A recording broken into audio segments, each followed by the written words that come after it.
بسم اللہ الرحمن الرحیم یا لطیفم بخلقہ یا علیمم بخلقہ یا خبیرم بخلقہ الطف بی یا لطیفو یا علیمو یا خبیرو۔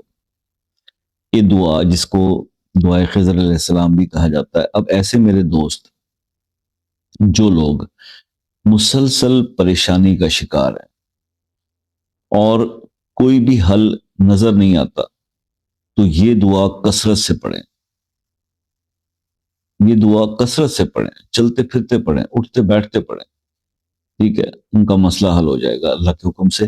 لیکن اس کو آپ پراپر پڑھنے کا طریقہ یہ ہے کہ 300 بار صبح 300 بار شام کو پڑھیں، اور پھر چلتے پھرتے اٹھتے بیٹھتے پڑھیں، آپ کے پرابلم حل ہو جائیں گے۔ اتنا صحیح عمل ہے، بہت کمال کی دعا ہے۔ جب بھی پڑھنے لگیں صبح شام توبہ الآخر 3 بار درود شریف پڑھ لیں اور اس کی کثرت کریں، آپ کے مسائل حل ہوں۔